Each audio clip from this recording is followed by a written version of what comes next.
Hey everybody, so welcome to Flight of Nova. This is sort of a neat game where you can fly your spaceship between different delivery points and stations and all that stuff. And in this video, I'm going to be flying up to a space station that's called Hay-188. And we're here at this little power station, and we're going to go up and see what we can do. Just trying to time it so we can go. And then here we go, we're going to dock. And theoretically, this is the timing for the orbital velocity.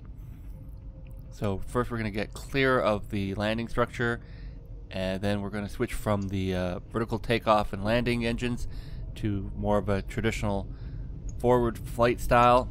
And then we're going to okay, first we're going to figure out how to actually get us into this cruise mode and hopefully not hit the ground. One little quick note here is there are some training missions on how to fly this craft. It is a lot of fun once you learn how to do it, but it takes a few seconds to learn it. And then once you do, you're like, okay, I remember how to do this, cool.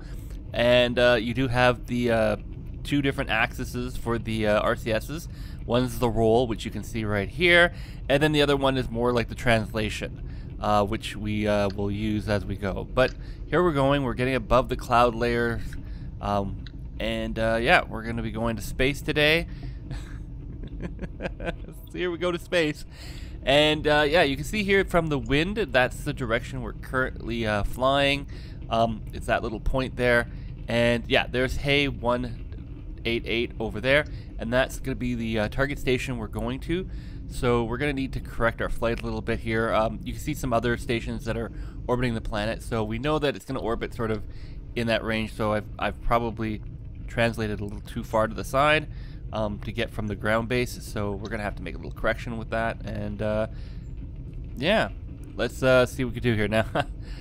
We're trying to do it this way. Yeah, there we go. Now we're into space. Now this is a lot easier. Okay, so now that we're in space, we're sort of, the ground is going to be down. We can obviously flip it around, but this makes it a lot more easy. You can also see a little blue marker in the top left corner. That's actually our directional vector in space, and we're going to have to pull that more in line to where the other two stations are so that we are in the right axis point for this. So let's just see if we can do that. I'm also trying to get a little bit more apoapsis because we want to get to about the right height for the stations. Now, if you're wondering, how do I know this? Well, it's in the training. The training has everything that you need to know in order to learn how to fly these things. And I rushed through the first page of training, and there's still 2 more pages to go. I haven't even tried. But here we are. Now we just have to wait for the station to sort of catch up, and then we have to sort of burn for things. And there's a bunch of different camera viewpoints on this game. We're just kind of switching through. It's kind of neat. This is the cockpit view. I like it. But personally, I fly it with the third-person view. I find that's probably the most useful, unless you're actually doing something specific where some of the other views are useful, which is like landing or the docking port. So at this point, we're just having to wait. And I'm going to probably fast forward this section. This is the one negative of the game, is I don't know there's a time warp button. As you can see here, I'm trying to see if there's a time warp button, because, yeah, it's really good, but when we're up here, we have to wait like a couple minutes to actually get to the point of where we're reaching it. So time warp would be nice in this game, just for sort of this particular period. But yeah, those are the controls, audio, game, all this other stuff. Very easily laid out, but apparently no time warping. So we're not going to other planets and stuff, so it's not the end of the world, but it is one of those interesting points. And that's why it's very important that we time warp on the ground, because once you're in space, there's no time warp. So if you don't set up the time properly, it's going to take you forever to get places. In this case, we have the station, I think it's called Hayden, floating below us. So now we just have to sort of correct our altitude and fly towards the station. And yeah, we're probably wasting a huge ton of fuel for this, because I still quite haven't mastered it. You can see in the lower left-hand side, there's the H2, which is our fuel, and then there's a blue line underneath. That is our monopropellant. And if we run out, we're in trouble. So at this point, we need to get to the station and then dock so that we can refuel. And yeah, at this point, it's just a matter of getting towards the station and being able to do this. So sound-wise and visually, this is a really compelling video game. I really like it. The planet looks good. The atmosphere looks good. The modeling is amazing. This is one of the 3 ships that you can currently use. This is probably the one you're going to use the most because it's the most like an airplane. The other 2 ships are more for cargo and picking up larger crates, etc. They're not as aerodynamically pleasing as this one is, and they are a little bit more tricky to fly, and especially if you're going up and down into space, but they are still pretty cool. But this is the beginning craft, and we're just going to continue our way over to Hayden and see how we can do once we reach the station. Okay, so here we are towards the station. At this point, we do have to rotate this craft around in order to do our retro burn, so we don't just fly right by it.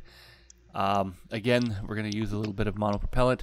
We're down to about 34% fuel, so this could be a little bit interesting. You can see here our indicator where we are heading and all that other stuff. We have it where we've targeted the station, so we have the information. In particular, we have here is the distance and the relative velocity. So you can see here that we're moving towards it pretty fast, and we're going to have to burn in the retrograde to sort of slow down. And I clearly did it a little too late because it's going to swing right by us. Oh, there we go. All right, so it's still flying away from us. Oh, darn it. Okay. So we're going to sort of fly towards it now, and yeah, we're going to get to that station. No worries, but we're going to be doing this on not a lot of fuel. Please excuse all my terrible piloting. Yeah, this game is definitely going to put your piloting skills to the test, and eventually yeah, we're going to get pretty close to the station, and we're going to see that it actually is really cool. Like, this is a really nicely modeled station. It's really well thought out, and yeah. Alright, so we're now pretty close to it. Now you can see here there's a little yellow thing coming up. That is showing me where I'm actually flying towards now, where if I do nothing, I'm going to crash into the station at that point. That's really useful for not crashing into the station, but also planning trajectories and everything else, because we're going to need to actually get to the landing bay, which is actually down that narrow tube. And with only about 11% hydrogen left in here, we should have plenty to do this. This is not one of the hardest dockings I've had to do, but it is definitely one of the trickier ones because I'm coming in and I have to go down this narrow tube. And yeah, in this game there's a lot of these like pads and tubes and stuff that you sort of have to navigate slowly down. So it does add some difficulty for advanced players, and for newbie players like myself, well, we just sort of bump into things. And yes, your ship can get damaged. Surprisingly easy.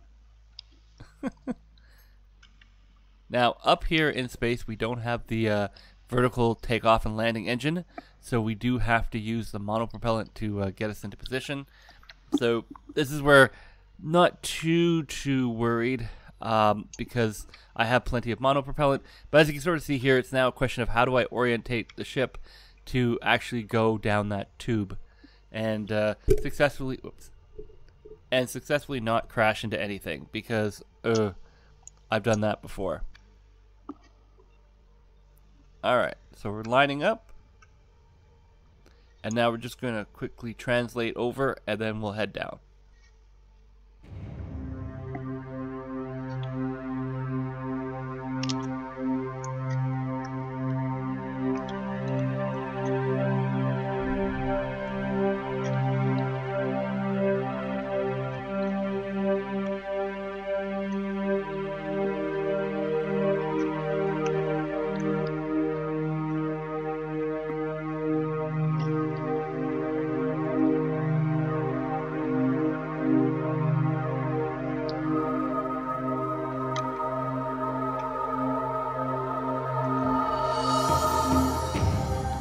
That there's 2 docking pads, so again I'm going to move that little indicator so it's going to sit on top of one of the docking pads, probably the closest one, and then basically at this point I just have to relax and wait for the ship to slowly slide towards.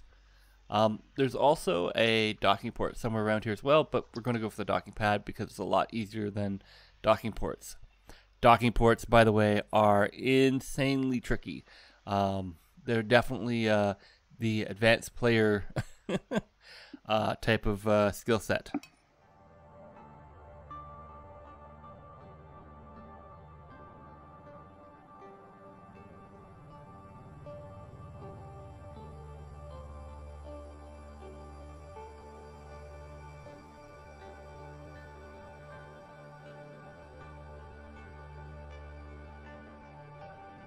And just translate down, and then once you're actually on the pad and you've sort of stopped moving, you might have to use some RCS fuel to convince the game that you've stopped. You then can dock with the ship, and you have access to all the ship configurations and everything else that you want.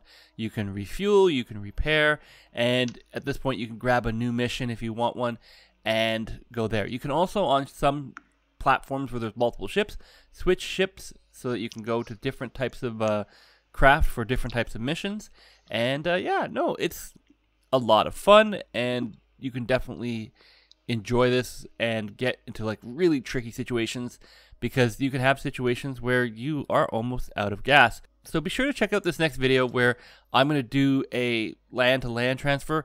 They actually, to my opinion, are a little bit more complicated because you have to fly around some pretty crazy topography and landing structures. Even basic stuff where you just try to do a little tiny hop can be quite challenging with these types of ships.